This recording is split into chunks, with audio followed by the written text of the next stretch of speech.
Shabbat Shalom, queridos hermanos y amigos, muchas bendiciones para cada uno de ustedes. En esta hora les saluda a su hermano Nelson Méndez, transmitiendo a través de Radio Shalom, extensión Tegucigalpa, Honduras, Centroamérica, y en cabina principal nuestros amados Roín y Morín, Ajarón y Araceli de Morales, a los cuales pues les envío muchos saludos de paz y bendiciones en esta hora, en este bello Shabbat. Así también a todo el cuerpo de Morín de las Quejilot de Yehoshua. Bendiciones para todos ustedes y Shabbat Shalom. También a toda la querida audiencia que sintoniza Radio Shalom en diferentes países y partes del mundo. Así que es una tremenda bendición para nosotros tenerle como oyente y que esté conectado pues con nosotros ya listo siempre cada mañana de Shabbat para escuchar las parashot y ser bendecido junto con nosotros. Hoy, la parashá de hoy pues, o la parashá que nos ocupa hoy, es Emor el Hakoanim, que es habla a los sacerdotes, significa, y está basada en Levíticos capítulo 21, verso 1 al 24, que es precisamente donde vamos a estar meditando y de donde toma nombre la parashá. Y también Ezequiel capítulo 44, verso 15 al 31, Salmos capítulo 90 y 1 Timoteo capítulo 3, verso 1 al 16. Ahí están los versículos de la parashá y los libros de la parashá que nos ocupa hoy. Pero también quiero invitarle a cada uno de ustedes a que pueda ingresar a la página www.elyosoy.com y de esa manera pues recibir mucha bendición en lo que es la página, ya que la página tiene mucha enseñanza de raíces hebreas y que ahí pues usted puede aprender mucho más de las raíces hebreas, usted que viene comenzando, y también para los que ya tienen algún tiempo, mucha enseñanza ahí de los amados Morín, Ajarón y Araceli de Morales. Así que le invitamos a que entre a la página, repito, www.elyosoy.com. Ahí usted va a recibir mucha bendición. Bien, vamos a hacer una tefilá para que sea el eterno Jehová guiándonos en esta hora en el comentario de la parasha.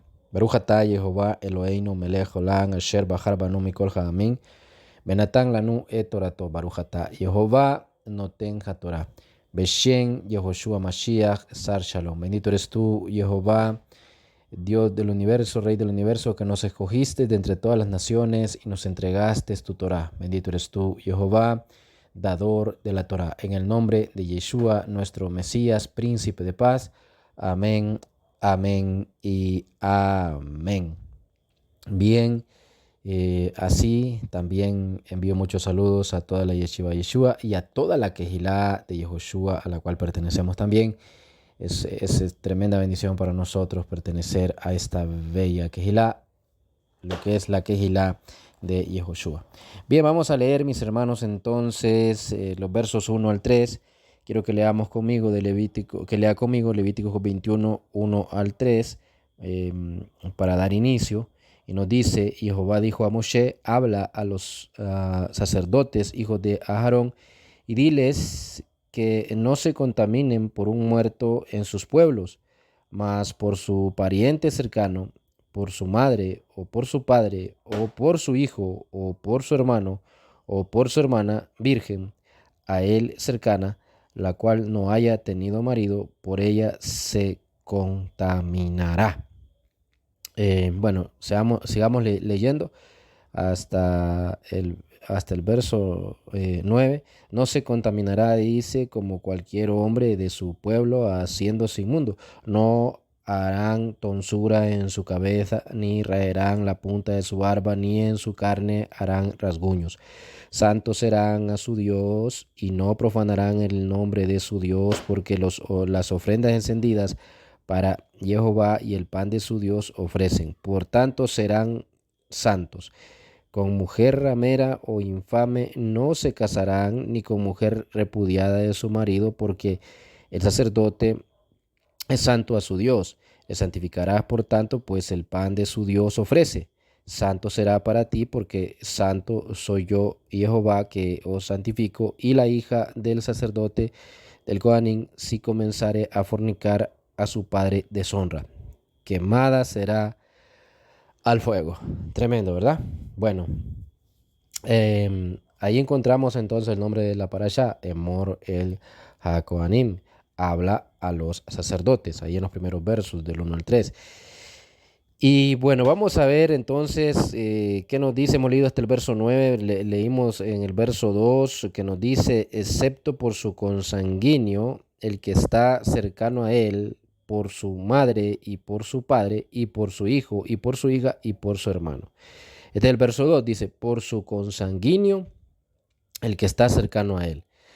Rashi, basado en el Talmud, explica que la palabra shero, que literalmente quiere significar su carne, y aquí leemos consanguíneo, y verdad, y que traducimos así, consanguíneo, hace alusión a su esposa, porque si usted se fija, aquí dice madre, padre, hijo, hija, hermano, pero no menciona a la esposa. Pero entonces de esto dice Rashi que, basado en el Talmud, ¿verdad? Dice Rashi que cuando dice la palabra shero, que traducimos nosotros como consanguíneo, esa palabra es su carne, y que se está refiriendo a también su esposa. Por su parte, entonces, el judaísmo considera a la esposa como parte del mismo ser del esposo. Tal vez esta será la intención del versículo en Bereshit, que dice, por ello o por tanto el hombre dejará a su padre y a su madre y se unirá, ¿verdad? Y se unirá a su mujer y se toman una sola carne, dice. Usted lo puede leer eso ahí en Bereshit capítulo 2, verso 24.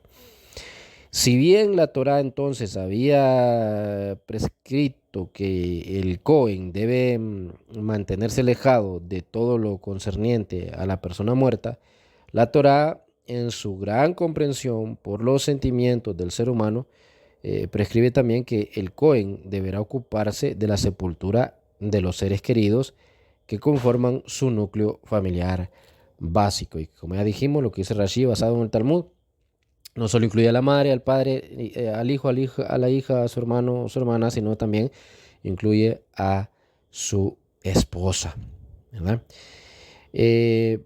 Luego seguimos leyendo el verso 3 y dice, por su hermana virgen, la que está cercana a él, que no ha sido desposada por hombre, por ella habrá de impurificarse. Entonces dice, por su hermana virgen, ¿verdad? Dice ahí. De momento, que la hermana todavía no ha sido desposada, pertenece al núcleo familiar básico del Cohen, del sacerdote. Y por lo tanto, entonces, este tiene la obligación de ocuparse eventualmente de su sepultura. Si él se rehusase a ello, hay que compelerlo, o sea, hay que compelerlo. Bueno, vamos a hablar más claro. Hay que no obligarlo, pero sí decirle, aconsejarle que lo haga, pues, ¿verdad? Si él se rehúsa. Lo mismo ocurre, prácticamente mandarle pues que lo haga, pero lo mismo ocurre con todos los consanguíneos enumerados en los versículos también, como estamos viendo, 2 y 3. Para dejar marcado el carácter compulsivo de este acto, pues el Talmud nos relata lo que ocurrió con Yosef, hablando de todo esto. El Talmud nos relata de lo que pasó con Yosef, el sacerdote, ¿verdad? Cuya esposa había fallecido la víspera de Pesaj, dice el Talmud, y él no había querido impurificarse en su sepultura, pero sus hermanos Coanim, sacerdotes, decidieron, mire usted, aquí sí, obligarlo. Es que esa palabra que les dije, ¿verdad? Prácticamente es de obligarlo, pero yo les digo, bueno, no hay que decir obligarlo, sino aconsejarlo, mandarle pues que lo haga.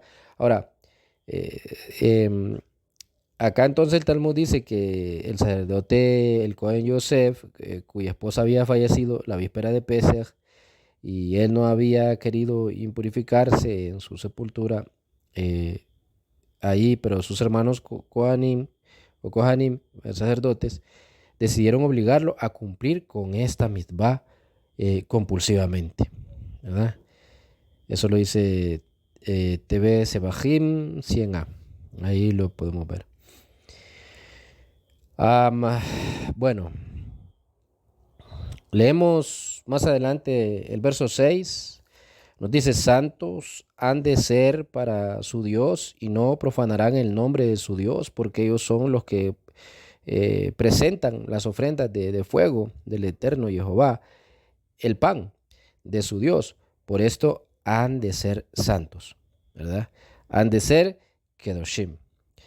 Em, y este pan que habla acá, pues no es otro que los panes de la propiciación. Eso para aclararlo, por eso quise leer em, el verso 6, porque dice que ellos presentan las ofrendas de fuego del Eterno, el pan de su Dios. ¿Y de qué pan está hablando? Bueno, de los panes de la proposición, de la proposición.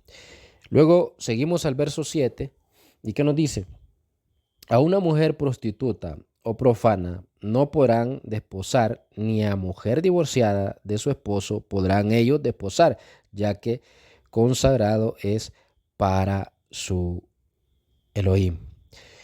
Hablando de los sacerdotes, mire, esto era parte de la ley que tenían que cumplir los sacerdotes, los Kohanim. Entonces, a medida que la persona asume una jerarquía como ellos, ¿verdad? Sacerdotal, las leyes que regulan su unión matrimonial se hacen más exigentes.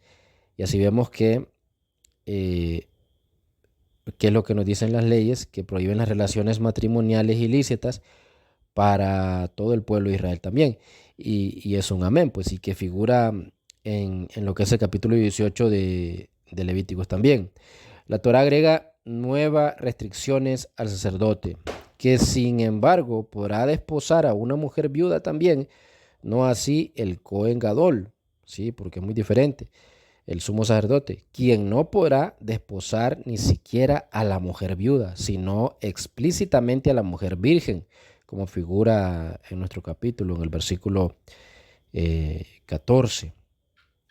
La única nobleza o alcurnia que la Torá reconoce es aquella que confiere pues una más amplia dimensión moral. La halajá determinará que los Kohanim, sacerdotes, deberán cuidar en sus uniones matrimoniales, ¿verdad? El, am, lo que es el abolengo, pues que no tiene nada que ver ni con las herencias matrimoniales ni con títulos nobiliarios, sino con la moral humana en su manifestación esencial y que conforma la relación del hombre con su prójimo en el eterno, o perdón, con su prójimo en el terreno de la vida diaria. El Cohen de jerarquía religiosa tiene que mantenerse ajeno a conflictos matrimoniales que podrían derivar en conflictos sociales o en difamación. Eso lo vemos y es muy tremendo, pero así pasa. Muchos, ahora vamos a decir, roim, pastores, ¿sí? Sacerdotes no, porque no está el templo, pero pastores, ¿verdad? Pastores, si usted ve que tienen una familia, o sea, tiene que ser una familia ejemplar, sobre todo el matrimonio, ¿verdad? Porque los hijos, ya sabemos de que los hijos pueden ser hijos de pastores, de roim, pero a la final el hijo decide qué es lo que hace, si sigue el ejemplo de sus padres o se deja guiar por malas amistades o sus propios pensamientos. Entonces, pero en cuanto al matrimonio, si hay conflicto en el matrimonio, todo eso lo ve la cajal, la congregación, es un mal ejemplo, ¿sí? Entonces, por eso se manda a tener mucho cuidado.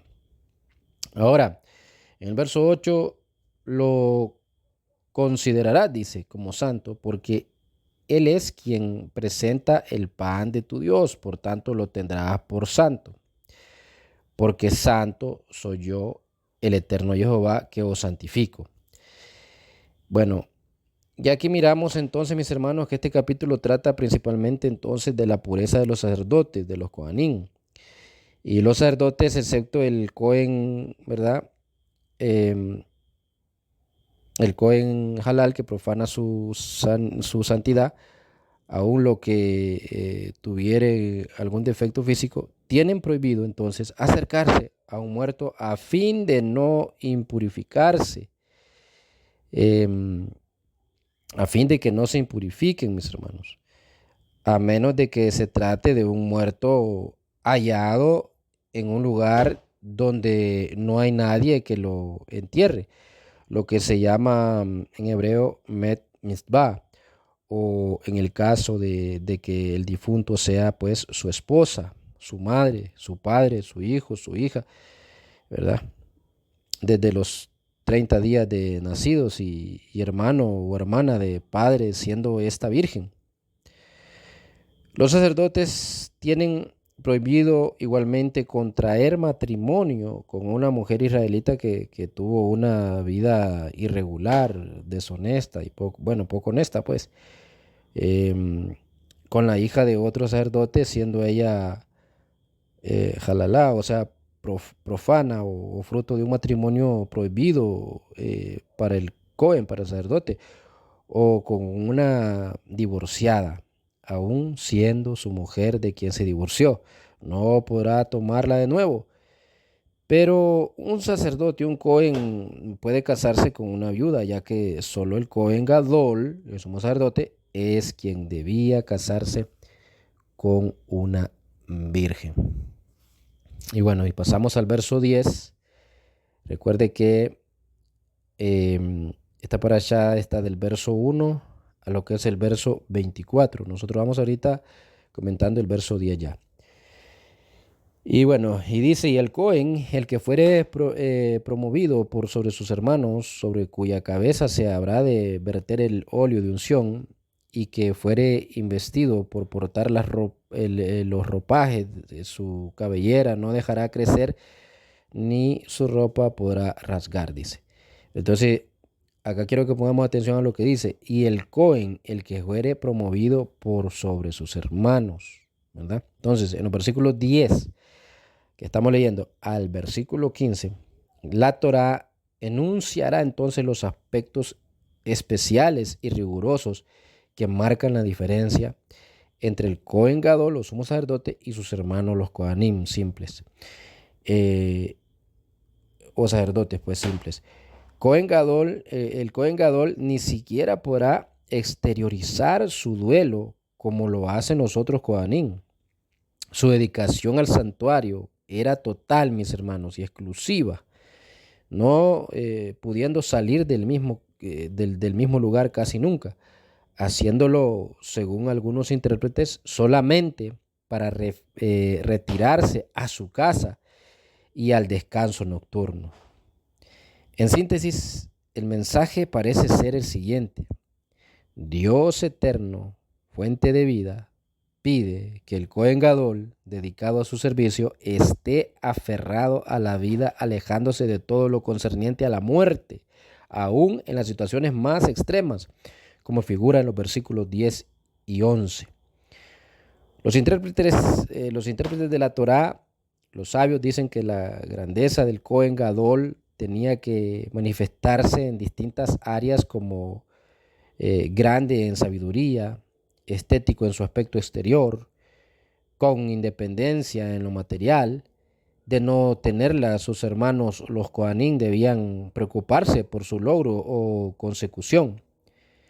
Y cabe recordar que los Kohanim no poseían tierra ni propiedad alguna, como el resto de las tribus de Israel, y vivían solamente de una parte de las ofrendas que el pueblo de Israel hacía al santuario.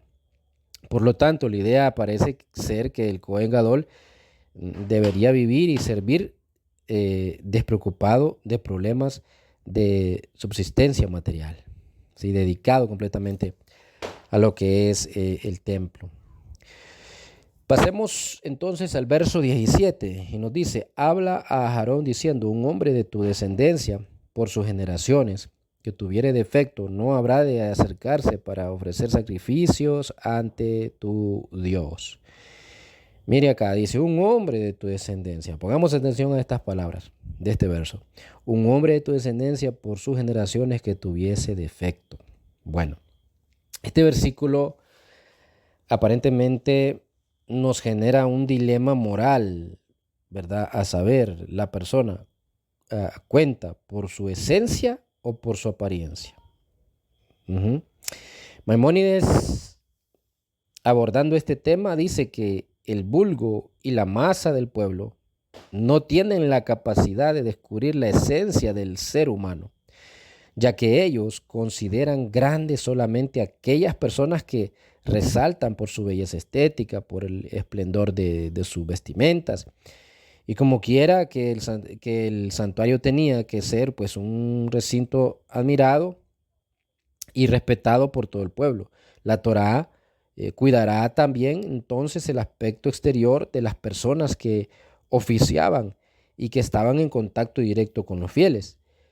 Eh, pero el levita que participaba especialmente en los coros del santuario, pues no quedaba entonces afectado por estas leyes concernientes a los defectos corporales. Ellos quedaban inhabilitados solamente cuando perdían la voz. El autor de Minja Belulá entiende que en los santuarios paganos ocurría todo lo contrario, ya que aquellas personas defectuosas e incapaces de realizar otros trabajos se dedicaban con exclusividad al culto de sus ídolos.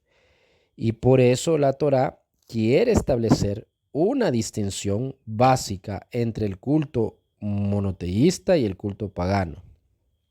Ahí ve usted por qué entonces habla este verso 21 y dice, un hombre de tu descendencia por sus generaciones que tuviese defecto, no tiene que tener cuidado en el servicio del templo con él. Entonces, pero ya vemos por qué, sí. Es porque los pueblos paganos que adoraban a dioses paganos, ¿verdad? Utilizaban toda esta gente para hacer los trabajos de dedicación con exclusividad al culto de sus ídolos. Y por eso la Torah quiere hacer una diferencia. No es que nuestro Elohim sea desordenado o menosprecia, al contrario, es porque hay un orden y él no menosprecia a nadie, pero hay un orden y no quiere que su pueblo sea igual que los pueblos paganos, ¿verdad? No era porque menospreciaba a los que pues tenían algún defecto, como muchos dicen. Miren aquí que el Dios de Israel, dicen, pero ve aquí cómo despreciaba a los que tenían defectos, a los que eran, en otras palabras, discapacitados. Pero no es eso, ya ahora le acabo de explicar por qué. Es porque a ellos se les utilizaba con exclusividad en los pueblos paganos para oficiar en sus templos, ¿verdad? Entonces, nuestro Jehová quiere que haya una diferencia en sus templos, ¿sí? Quiere marcar la diferencia. No es que menosprecie a esta gente que tenía discapacidad. Ni nunca los ha menospreciado, ni los menosprecia, ni los menospreciará. Pero yo sé que usted, que es un lector y muy estudioso de la Torá, me está entendiendo. Entonces, pasemos al verso 22. Nos dice, alimento ofrecido ante Dios de los sacrificios sacrosantos y de los sacros podrá comer. Bien, alimento ofrecido ante Dios de los sacrificios sacrosantos y de los sacros podrá comer. La inhabilitación del Cohen defectuoso, ¿verdad? Era solamente parcial, ya hablando del Cohen que tenía algún defecto. Entonces, pues esa inhabilitación del Cohen defectuoso era solamente parcial y no a todos los efectos, pues. Él seguía gozando de todos los derechos de los demás Kohanim, simplemente de aquellos concernientes a su subsistencia, según el Talmud, Tratado Yoma 54a, a los Kohanim defectuosos se los pasaba al servicio interno del santuario. Por ejemplo, eran los encargados de seleccionar la leña para los sacrificios. Esto cuando les ocurría algún accidente y quedaban defectuosos. Ve, entonces miramos ahí que Jehová no es que menospreciaba a los que eran defectuosos, porque entonces cuando un sacerdote, un Cohen, tenía un accidente y quedaba inválido o quedaba con alguna discapacidad, entonces Jehová hubiese dicho, hasta aquí nomás ustedes ya no van a servir, pero no, los ponía a servir, como vemos acá, y como nos dice el Talmud Tratado Yomás 54a, a los Kohanim defectuosos se los pasaba al servicio interno, o sea, se les ponía a servir en el servicio interno, valga la redundancia, del santuario. Por ejemplo, eran los encargados de seleccionar la leña para los sacrificios, ¿verdad? Y es probable que por analogía esta ley pues deba aplicarse también a aquel obrero que sufriere incapacitación para realizar su trabajo u oficio normalmente.